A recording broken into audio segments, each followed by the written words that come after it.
الحمد لله رب العالمين والعاقبة للمتقين ولا عدوان إلا على الظالمين وأشهد أن لا إله إلا الله ولي الصالحين وأشهد أن محمدا عبده ورسوله وصفيه من خلقه وخليله سيد الأولين والآخرين اللهم صل عليه وعلى آله وصحبه ومن اتبعهم بإحسان إلى يوم الدين أما بعد.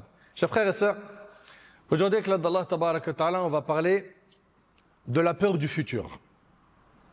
La peur du futur. Énormément de musulmans et de musulmanes ont peur du futur. Ils sont inquiets. Inquiets au vu de la situation à l'échelle internationale. Certains parlent d'une troisième guerre mondiale. Certains commencent à se poser des questions. Mais est-ce que ça va nous toucher là où on se trouve, etc., etc. Et donc, la peur s'est installée dans les cœurs, que ce soit au niveau de la sécurité. D'autres ont peur pour leur subsistance. Est-ce que je vais me marier? Est-ce que je vais réussir à travailler, à faire de l'argent? Est-ce que j'aurai un logement? Est-ce que demain je pourrai nourrir mes enfants? La situation devient complexe dans énormément de pays et la peur, la crainte s'est emparée de plus d'un cœur. Le riche craint pour ses biens et son commerce. Celui qui a des revenus modestes et celui qui n'a pas du tout d'argent sont toujours là en train de se comparer à celui qui en a beaucoup. Et ils sont inquiets. Est-ce que demain je vais manger? Est-ce que je vais nourrir ma famille ou pas? Et subhanallah, nombreux sont ceux et celles qui se sont énormément attachés à ce bas monde de par ces peurs. Ils se sont trop attachés à cette dunya. L'attachement au monde augmente de jour en jour et cela engendre une crainte, une grande crainte de l'avenir inconnu. Surtout aujourd'hui, avec l'expansion des guerres, les troubles économiques et l'instabilité mondiale. Quant aux croyants, et c'est pour ça qu'il faut toujours, subhanallah, regarder les choses à la lumière du Coran et de la Sunna, mes chers frères et sœurs. C'est hyper important. Le croyant, lui, il s'oriente à travers les enseignements du livre d'Allah. Et la Sunna du prophète, sallallahu alayhi wa sallam. De cette manière, il rassure son cœur. Ses peurs disparaissent. Il est apaisé intérieurement. Il vit la tranquillité et la quiétude, car il voit tout à la lumière du livre d'Allah et la sunna du prophète, alayhi salatu wassalam. Toute personne qui cherche à tranquilliser son esprit, tranquilliser son cœur de ses inquiétudes et ses peurs de l'avenir, qu'elle sache que la première des choses que tu dois garder en tête, c'est qu'Allah Tabarak wa Ta'ala est avec les croyants. Allah Ta'ala est avec les pieux. Allah Ta'ala est avec les bienfaisants. Tant que tu es un bon croyant, tant que tu es pieux, t'en fais pas. Allah Ta'ala te soutiendra. Tu n'as rien à craindre. Allah Tabarak wa Ta'ala dit « Inna Allah ma'al ladhina taqaw wal ladhina hum muhsinoun » Allah est avec ceux qui le craignent et ceux qui sont bienfaisants. Allah est avec ceux qui le craignent et ceux qui sont bienfaisants. Allah Ta'ala dit également wa anna Allaha ma'al mu'minin, car Allah est avec les croyants. En fait, ce qu'il revient aux croyants, et écoutez attentivement ces paroles, barakallahu fikum. Ce qu'il revient aux croyants, c'est d'augmenter sa foi, sa piété, son excellence dans son cheminement spirituel à travers les bonnes actions, afin de se protéger lui-même contre la peur et l'angoisse. Tu veux que cette peur, elle disparaisse? Augmente ta foi. Augmente ta piété. Rapproche-toi plus d'Allah. Plus tu vas te rapprocher d'Allah, plus tu auras son soutien. Plus tu auras l'apaisement intérieur. Tu ne craindras rien. Il n'y a qu'à voir le prophète alayhi salatu wassalam qui est notre modèle. Subhanallah, quand il était dans la grotte de Thawr, Abu Bakr radiyallahu anhu, il lui dit, s'ils font un pas de plus, ils vont nous voir. Mais le prophète sallallahu alayhi wa sallam, il est serein. Et il lui rappelle qu'ils ne sont pas seuls. Allah est avec eux. Et les prophètes étaient sereins. Quand Moussa alayhi salam, il se retrouve devant la mer et l'armée de Pharaon est derrière. Il leur dit quoi? Kalla inna ma'iya rabbi sayahdin. Il leur dit, vous inquiétez pas, mon Seigneur, il est avec moi, il me guidera. Il avait confiance en Allah. Nous, ce qui nous manque, c'est ça aujourd'hui. C'est d'avoir confiance en Allah. T'en fais pas pour ton avenir. Allah Ta'ala a déjà décrété les termes de vie de chacun d'entre nous. Allah Ta'ala a décrété la subsistance de chacun d'entre nous. Tu ne quitteras pas cette terre avant de consommer, avant d'avoir eu accès à toute la subsistance qu'Allah t'avait destinée. Place ta confiance en Allah. Augmente ta foi. En augmentant ta foi, tu n'auras peur de rien. Comme le prophète sallallahu alayhi wa sallam. Imagine le pire des scénarios. On se retrouve dans une guerre. Imagine. Place ta confiance en Allah. Augmente ta piété. Augmente ta foi. Et t'en fais pas. Le maître est avec toi. Jalla fi'ula. Parmi les choses qui dissipent la peur et l'inquiétude, il y a le fait d'avoir une bonne opinion d'Allah. Husn al-dhann billah. Allah Ta'ala a dit dans le hadith rapporté par Bukhari et Muslim sur Abu Huraira, je suis à l'égard de mon serviteur selon ce qu'il pense de moi. Celui qui est convaincu qu'Allah le nourrira, le préservera, dissipera ses soucis, soulagera ses détresses, il obtiendra tout cela. À condition de ne pas se montrer impatient face à la subsistance, au soulagement qu'Allah lui accorde, même si cela tarde. Lorsque le prophète Ibrahim alayhi salam, il a laissé notre mère Hajar alayhi salam dans le désert avec Ismaïl, ce bébé, subhanallah, dans le désert, dans un endroit où il n'y a pas d'habitation, dans un endroit où il n'y a rien à manger, rien à boire. Qu'est-ce qu'elle lui a dit? Il les a laissés dans le désert et il est reparti. Et elle lui a dit, est-ce que Allah t'a ordonné cela? Est-ce que Allah t'a demandé de nous laisser dans cet endroit désertique? Il lui a dit oui. Sa réponse, elle lui a dit, Allah ne nous abandonnera jamais. Ça, c'est avoir une bonne opinion d'Allah. Allah ne t'abandonnera pas. C'est une femme. Elle est dans le désert avec un bébé. À partir du moment où elle a su qu'Allah Ta'ala avait ordonné à Ibrahim de les laisser dans le désert, elle lui a dit, tu peux y aller. Allah ne nous abandonnera pas. Et Allah fait jaillir dans cet endroit-là la source de Zamzam. N'est-ce pas?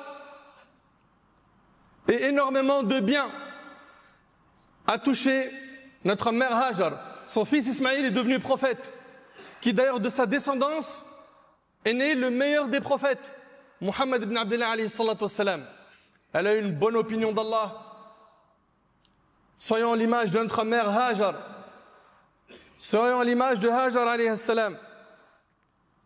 Parmi les choses qui dissipent la peur et l'angoisse, on a dit augmenter sa foi, augmenter sa piété, on a dit qu'il fallait avoir une bonne opinion d'Allah. Également, le fait de solliciter l'aide d'Allah. Tous les jours, dans nos prières, on dit « Iyyaka na'budu wa iyyaka nasta'in ». C'est toi seul que nous adorons et toi seul dont nous implorons le secours. Tous les jours, tu répètes ça. Et le prophète a dit « Veille à ce qui t'est utile. Sollicite l'aide d'Allah et ne capitule pas. Demande l'aide d'Allah. » Le hadith est rapporté par Muslim.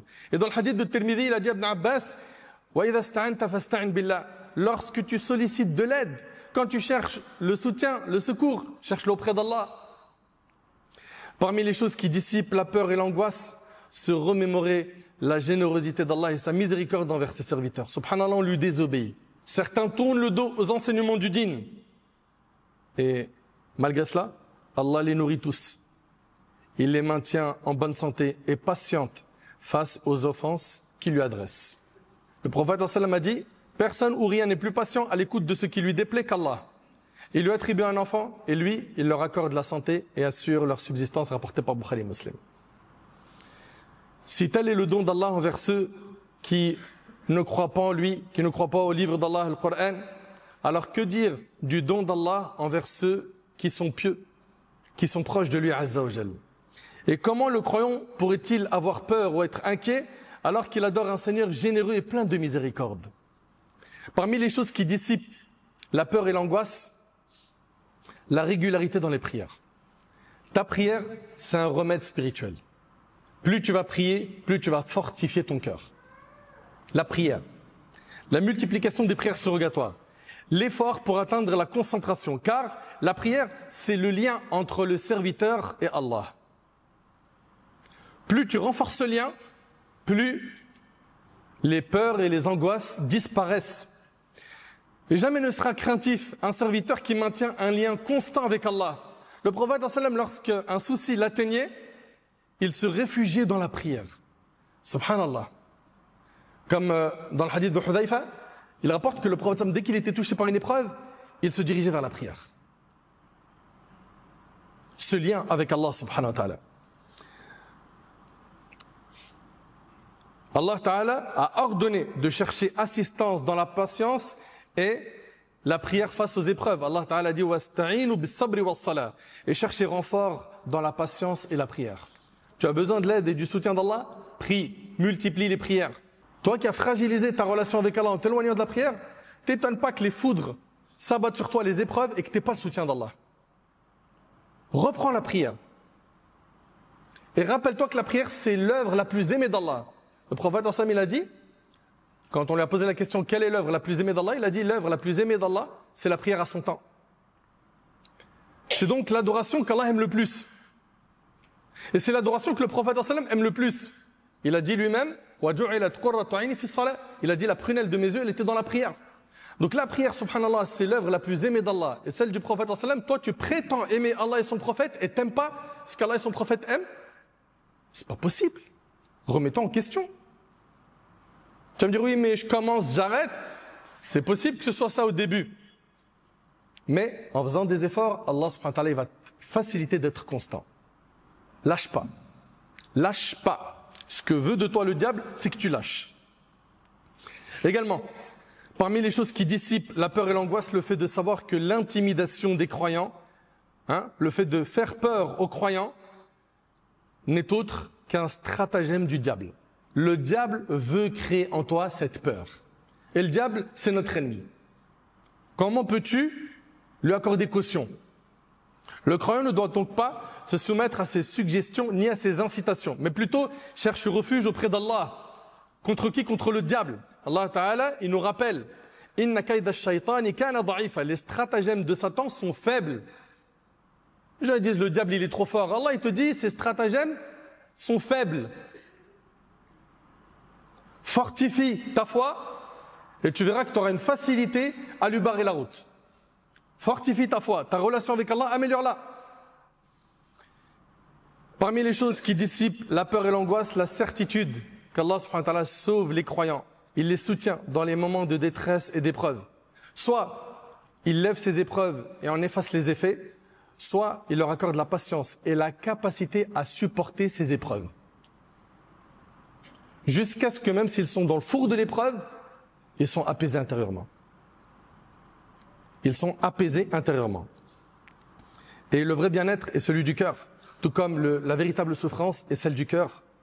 C'est pour ça qu'il faut impérativement renforcer sa relation avec Allah subhanahu wa ta'ala. Parmi les choses qui dissipent la peur et l'angoisse, se rappeler que l'ensemble des créatures ne peuvent ni nuire ni profiter sans la permission d'Allah. Rappelle-toi de ça s'il te plaît. Car tout pouvoir lui appartient. À lui seul, gloire à lui. Ainsi, le croyant ne redoute aucune créature, quelle que soit sa force ou sa violence. Et il ne place pas non plus son espoir en une créature, même si elle détient une position élevée ou un grand prestige. Le croyant, lui, il attache son cœur à Allah, le Tout-Puissant, Jalla fi'ula. Le prophète, dans le hadith de Tirmidhi, il a dit, sache que si toute l'humanité conjuguait ses efforts pour t'être utile, tu n'en profiteras que si Allah l'a inscrite comme telle pour toi. Si toute l'humanité se réunissait pour te faire un bien, qu'Allah n'a pas écrit, n'y parviendrait pas. Et si toute l'humanité se réunissait pour te faire un mal, qu'Allah n'a pas écrit, ils n'y parviendront pas.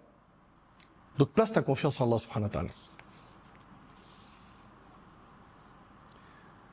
Chers musulmans, chères musulmanes, la vie d'ici-bas est une demeure de fatigue, de labeur, d'épreuve.